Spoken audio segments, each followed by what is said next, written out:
ꯑꯩ ꯀ꯭ꯋꯥꯔꯦꯟꯇꯥꯏꯟꯒꯤ ꯀꯤꯆꯟꯒꯤ ꯁꯦꯠꯇꯤꯡ ꯇꯧꯕ ꯂꯣꯏꯔꯦ ꯁꯤꯗ ꯑꯗꯨꯗꯤ ꯑꯩꯈꯣꯏ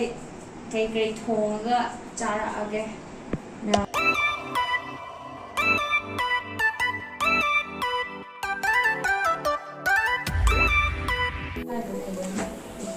ꯁ꯭ꯋꯥꯏꯗ ꯂꯩꯁꯦ ꯀꯩꯀꯩꯅꯣ ꯑꯩꯈꯣꯏ ꯀꯤꯆꯟ ꯁꯦꯠꯇꯤꯡ ꯇꯧꯏ ꯍꯧꯖꯤꯛ ꯀ꯭ꯋꯥꯔꯦꯟꯇꯥꯏꯟ ꯀꯤꯆꯟ ꯁꯤꯁꯦ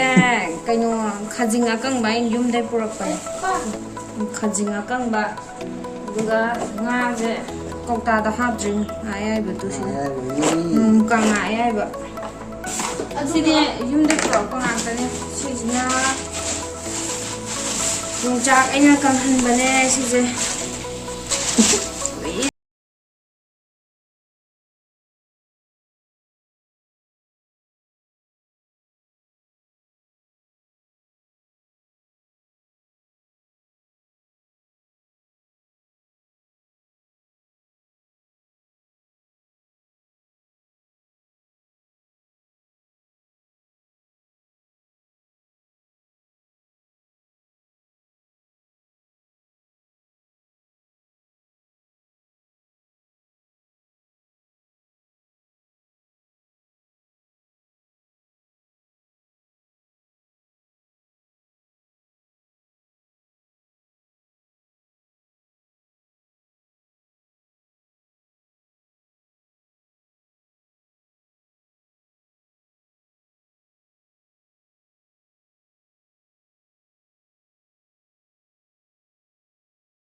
ꯆꯥꯏꯅꯥꯎꯅ ꯄꯤꯔꯛꯄ ꯌꯣꯡꯆꯥꯛ ꯃꯔꯨꯅꯦ ꯁꯤꯁꯤꯅ ꯑꯩꯅ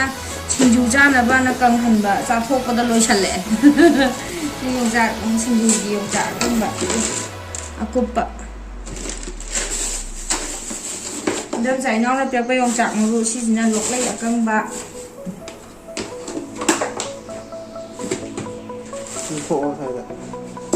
ꯑꯗꯨꯒ ꯁꯤꯅ ꯑꯆꯥꯔ ꯑꯩꯅ ꯁꯦꯝꯕꯅꯦ ꯍꯩꯅꯧ ꯑꯆꯥꯔꯗꯣ ꯑꯩ ꯂꯣꯏ ꯄꯨꯔꯛꯇ꯭ꯔꯦ ꯌꯥꯝ ꯂꯨꯝꯕꯅꯦꯅ ꯃꯣꯔꯣꯛ ꯁꯤꯅ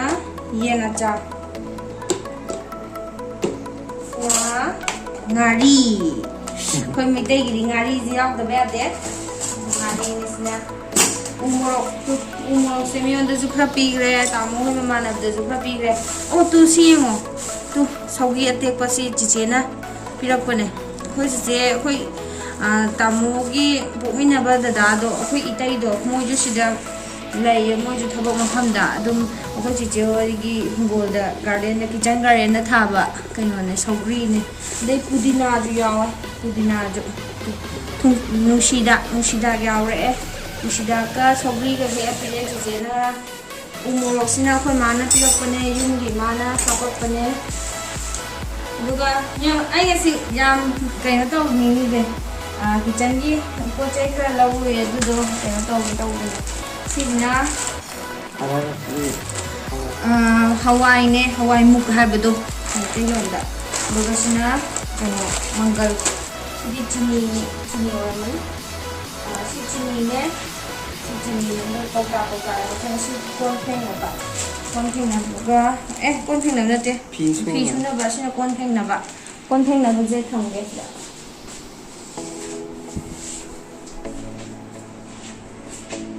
ꯑꯗꯨꯒ ꯁꯤꯗꯤ ꯐꯤ ꯁꯨꯅꯕꯅꯦ ꯁꯤ ꯇꯣꯉꯥꯟꯅ ꯊꯝꯗꯣꯏꯅꯦ ꯁꯤꯅ ꯈꯤꯔ ꯍꯧꯕꯗ ꯍꯥꯞꯅꯕ ꯁꯣꯌꯥꯕꯤꯟ ꯂꯩꯔꯦ sini thumko chamin sidi changom ne changom se hojik lol la ne taro ai bungogi kaino tomato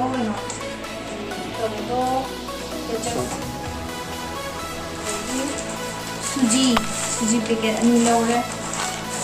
hawai na charage masidi na hawai ha ko le na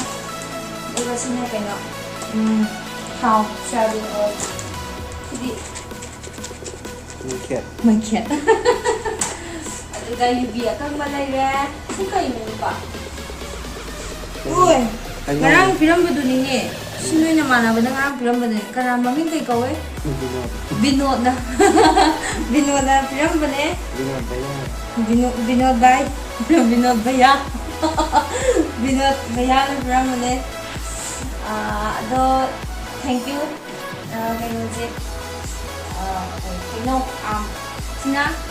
kaino dugi adu sina kaino nomangkha akangba sidi nomangkha akang mane aduga sina yerum sina kaino namkin ado ai setting setting tawba kaino tawgige aduga makada dum am le to makada na sabji ne yengsla kai le birak Mai beans ne kaya tarak sano lupa chauhunga mana masing kharazu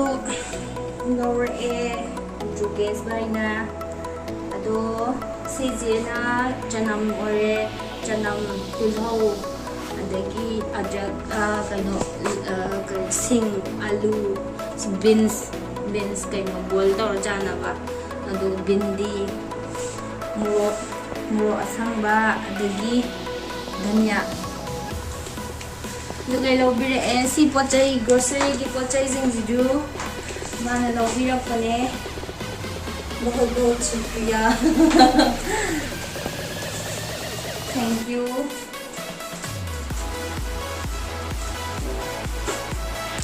adudi akhoi injang ke kaje semaga thongaga kajarage sije kainogi grocery gi bill ne ishingamaga chamri sidana duga sina rupa chamagmanga duga sina green vegetable gi pachahunga marfutare dudi lore ai quarantine gi kitchen gi setting to balore sida adudi akhoi kai thonga chara age now see this side do shallage